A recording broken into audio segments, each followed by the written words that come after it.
Here we go. In the video, I compare max cushion plated trainers, Kinvara Pro from Saucony, Endorphin Speed 3 from Saucony, Adizero Boston 12, SC Trainer V2 from New Balance, Hoka's Mach X, Skechers Ride 11, and even the Nike Ultrafly Trail. So stay tuned. Hi everybody, Sam from RoadTrailRun. Today we're going to look at max cushion plated trainers. So all these shoes kind of toe the line between racers and trainers, but they definitely all mostly lean towards trainers. They all have some supercritical foam in the mix. They all have a plate. Some have carbon, full carbon. Some have partial carbon. Some have nylon. Some are rigid, some are flexible. So let's get into it. In 2023, I definitely have a personal favorite in the Kinvara Pro here from Saucony, which is the heaviest of all the shoes, actually, with the Endorphin Speed 3, the lightest. And the reason I like the Kinvara Pro is because it combines the supercritical PB foam, a three-quarter carbon plate, and then below the PB foam, we have a giant slab of Power Run with no outsole. You're going to say, wait a minute, no outsole, the wear. Not to worry. In our multi-tester review, and you'll see multi-tester reviews of all the shoes on RoadTrailRun.com. We all found this shoe to really blend the idea of plate propulsion, max cushion, and supercritical foam super well. So of the shoes here, except maybe the Skechers Ride 11, it leans more towards the moderate side of daily training. It certainly can pick up the pace, but it is sort of your long run max cushion option.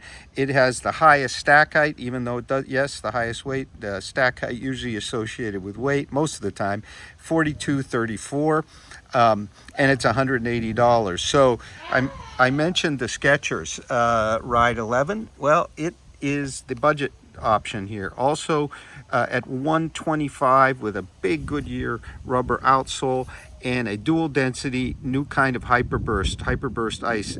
It's the kind of the softest, most mellow. Its upper is maybe the kind of the least polished, but at $125 it's a great durable value. Its plate is H-shaped through here, so it gives the big stack, and here we have a stack of 38, 32, some propulsion. A pleasant daily trainer at a great price. Then we'll move on, while we're kind of moving up the scale here from mellow to more aggressive. We've got the SC Trainer from New Balance. Lower stack than the first version because we come in now at a mere 40.34. So 2 millimeters less heel than the Kinvara Pro. The same 4-foot stack. It has a full carbon plate, but with the energy arc, which kind of helps make the heel quite soft, a bit lower feeling than the Kinvara. The Kinvara you can easily roll forward, but it's very pleasant at slower paces, but less so than the Skechers or the Kinvara. This shoe likes to be pushed a little harder in terms of its fit. Very kind of similar, roomy, well-designed uppers on both of these shoes. This shoe, I think, leans a little faster than the Kinvara Pro for me.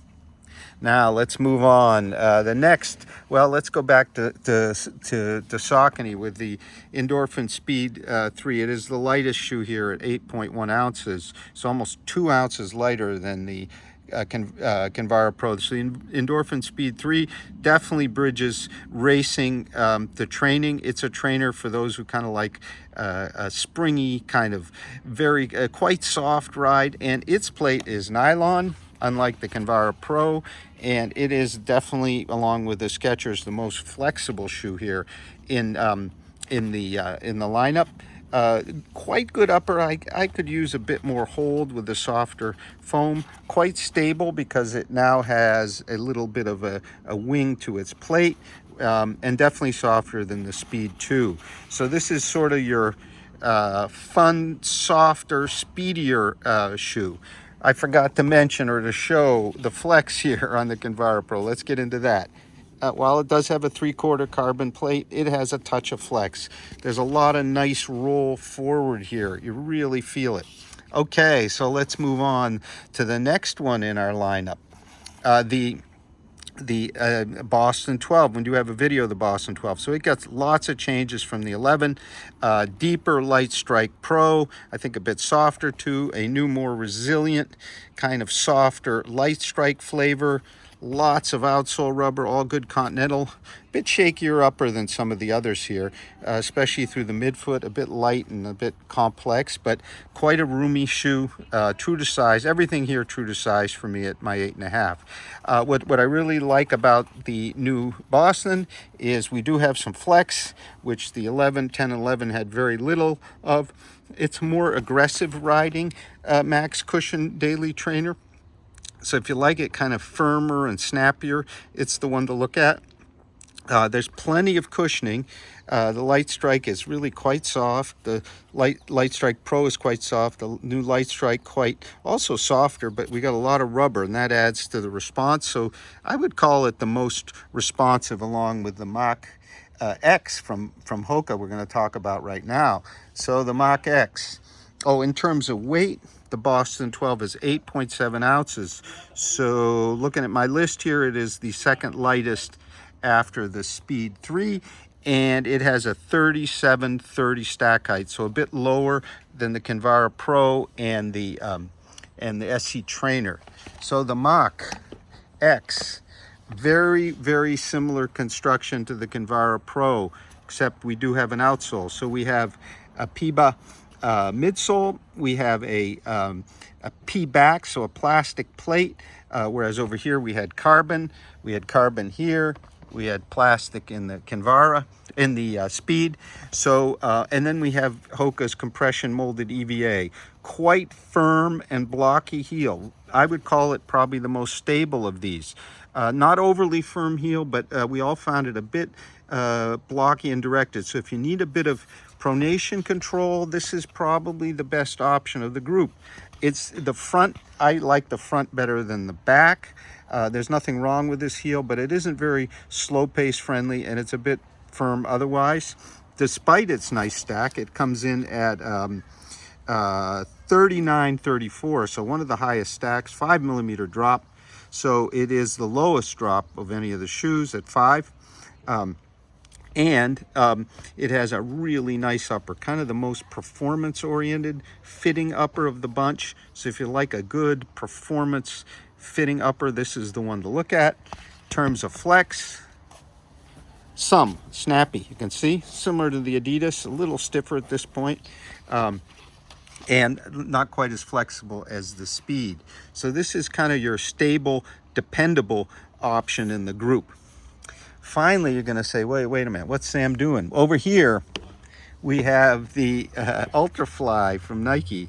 And yes, it's just releasing. Yes, it's the most expensive here at $250. All the rest of them are between $160 and $180, except that Skechers at $125. So the full Zoom X midsole, full fly plate, carbon plate, and a Vibram outsole. So this guy, if you run a lot of gravel and dirt roads and you want a carbon plated shoe, this is one to consider. However, it is quite rigid. It is the most rigid, really, of any of them. It's a completely rigid carbon plate, although it's certainly runnable at slower paces. It's not your easy day shoe, but a great one for kind of tempo work. Perfectly fine on the road. Its upper is, I would say, the roomiest and lightest of any of them. Kind of surprising for a trail shoe. This shoe got second and third at Western States and all that heat on smoother trails, so it's obviously designed for that. You can see the orange is a band, if you will, reinforcing band around the arch, but it is definitely a roomy upper. So if you have a wider foot, this is the one to look at in terms of fit. And I would say also the SC Trainer is sort of in that class as well. Now, to sum things up a little bit here, for me, all around, with a focus on more moderate paces, the $180 Kinvara Pro. If you want to go kind of snappy and up tempo, with the max cushion,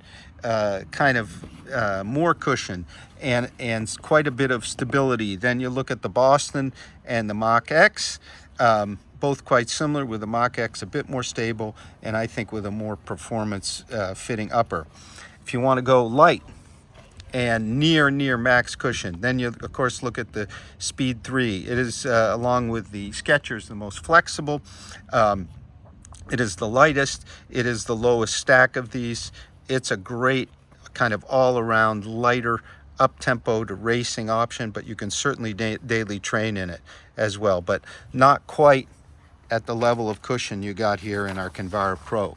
Then we move over to the SC Trainer from New Balance, along with the Skechers. I would say very soft cushioning, with the Energy Arc giving you the propulsion, but also making heel landings at slower paces pleasant, although you will notice the plate. I think this one really does favor somewhat faster paces than our Kinvara Pro or our Skechers, and is sort of in the class of the Adidas and the Hoka, but with a softer kind of more pleasant feeling, if lower, stiffer feeling heel. So it's soft, but so it favors faster paces.